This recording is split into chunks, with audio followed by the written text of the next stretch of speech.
No one would step up to help me. Wow. And I couldn't do it by myself.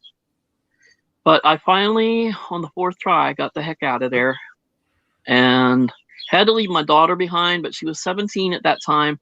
And then a few days later, I had the legal work done and extracted her from high school and got her out of there. And then she went on her own way, but she always leaned towards the love she never had from him and chased it. Mm. Things went a whole nother way there. That's a whole nother podcast. We're coming up with all kinds of podcasts. So since the divorce, I've just concentrated on learning and solidifying my base. And I could never decide on any one thing. So I do a little bit of everything. Right. I took Matrix Energetics, about 4 courses of that. Which now, is, what is that? Well, for people who don't, I don't really know what that is. So for us that don't know what that is, what is that? It's really deep into quantum physics. Mm. It deals with other realms, parallel universes, templates. Say, or you have major heartburn or something. Me, the way I do it, I would be doing my Reiki and say, oh, okay, let's scoop this out of her stomach and let's put a happy stomach template in there. You know, that kind of thing. And you just kind of believe it, and then you fertilize it, and maybe you grow a flower out of it where good things are coming instead of all the bad. And that's a really kind of a bad example, but that was the first one I could think of off the top of my head. I understand it. Richard, the teacher, could take somebody up on the stage and be talking to him about things, and he's got his hands on the person's body the whole time. And then he would say something like, well, I understand what you mean, but how about this? And he would touch them, and they'd just kind of go limp. And then he'd stand up and, hey, what did you do? That's better. You know, right. That kind of thing. He had it really mastered. I never went deep into it, but I do throw it into some of my Reiki sessions sometimes. Gotcha. Okay.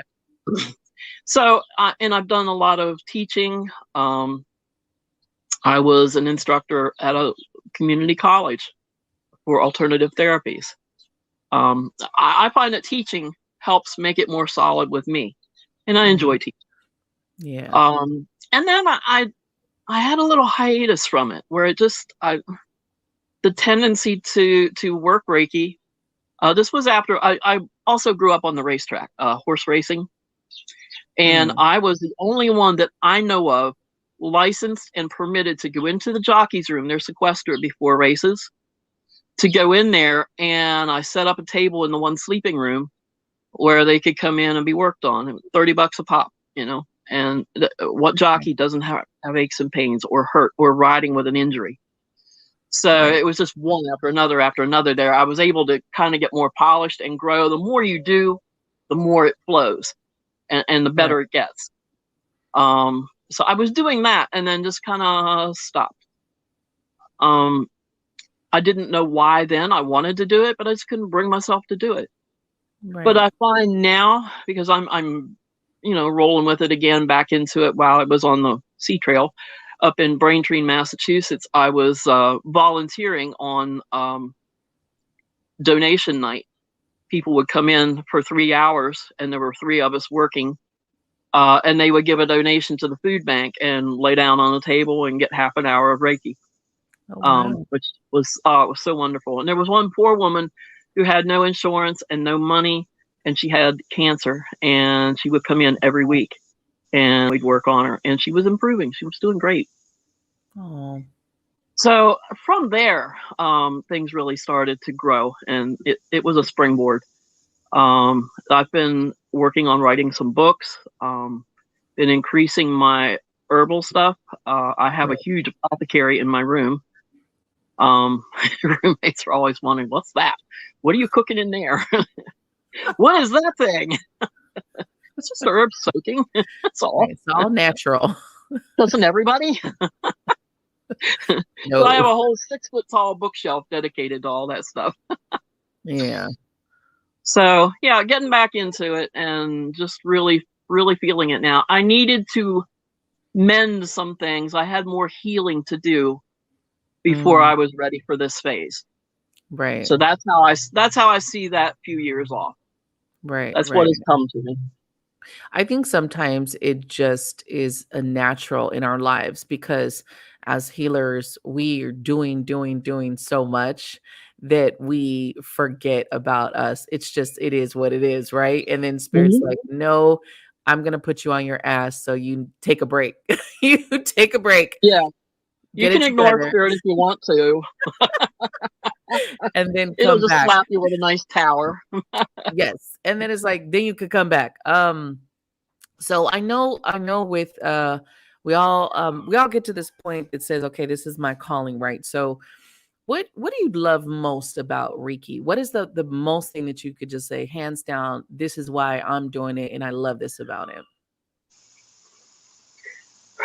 Um, when it gets flowing, I've always felt like I had an abundance of love to give, but nowhere to put it. Mm, I'm putting my whole heart. I can feel my heart chakra just going crazy while when the Reiki gets flowing, right. and I feel like I'm just handing out love, and people, even if they're maybe still sick or in pain or what, because you're not gonna, I'm not going to have anybody jump up off my table. I'm healed, but they feel better. Right. They're happier, and their outlook seems to change. And I feel like sometimes that love passes on to them. Like they pick it up and go with it. Right. Um, I don't know how to adequately explain how it feels, but that is almost addictive for me. Hmm. I and it doesn't connect right away when you first start the flow of energy, but then I get to a point where I can feel it. Okay, here it comes now. Burst of love. It just you could actually feel it in the heart chakra. Right. Right. I Now, love that. do you feel with Reiki it's better in person or is distance Reiki the same? Um,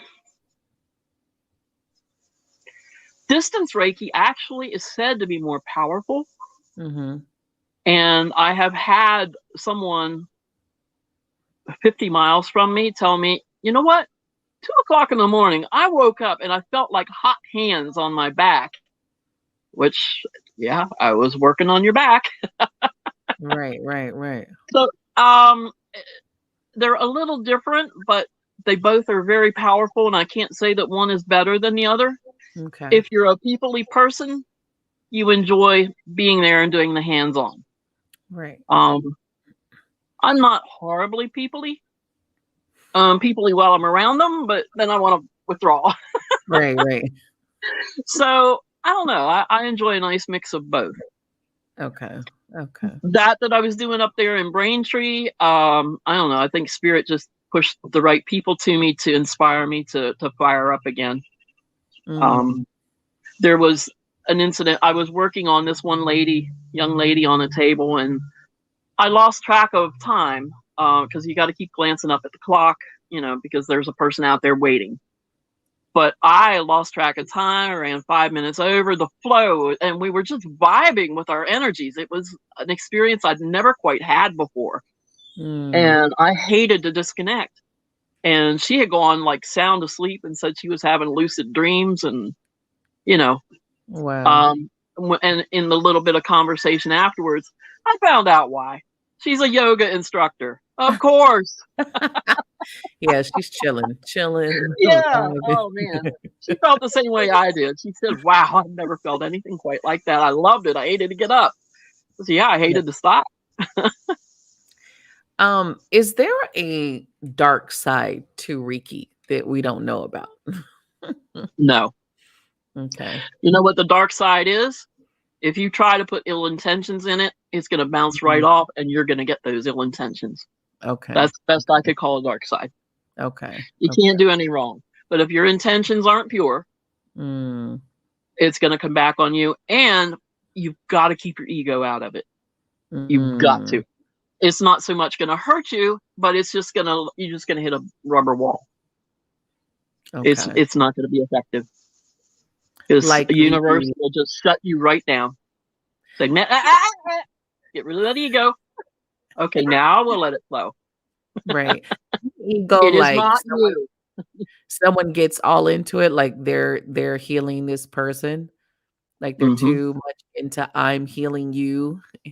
Spirit will smack you down. Okay. I They'll think a sit you lot in of a chair and say, time out. I think a lot of times we forget that we're conduits, right? We're these tools. We are tools, Yes. right? Okay. That Yes. makes sense.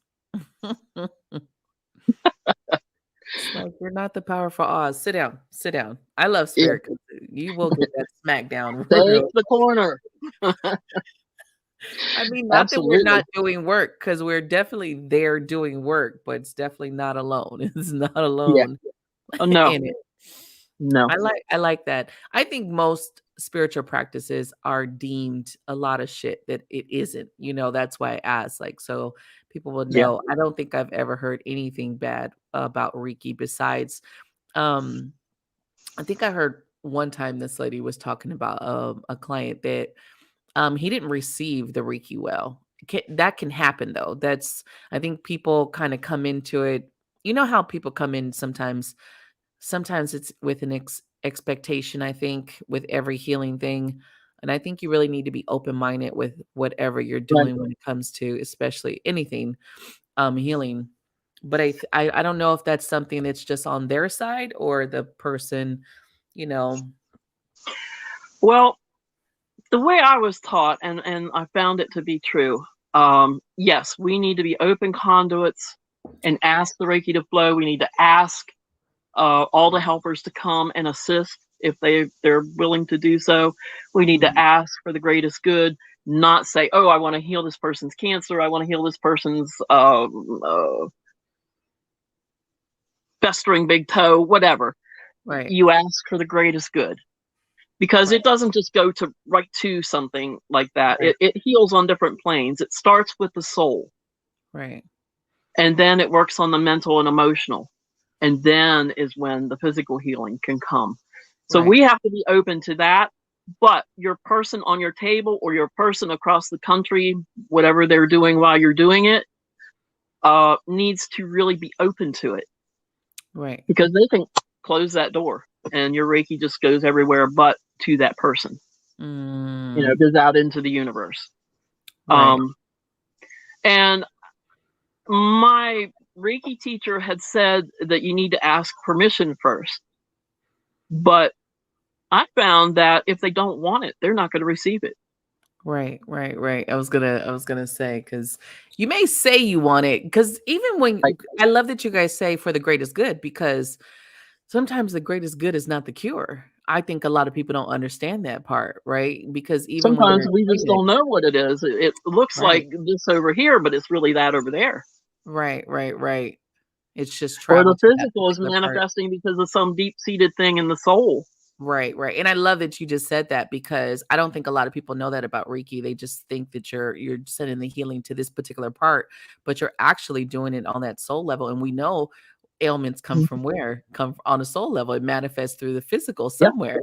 So I think people don't really understand that part. And I don't know how. I've never did a Reiki session myself, so I don't know how the process or how people go into it. But I don't think a I lot of am people coming to understand it. Florida and do I know. you. I got to do it. I got to do it.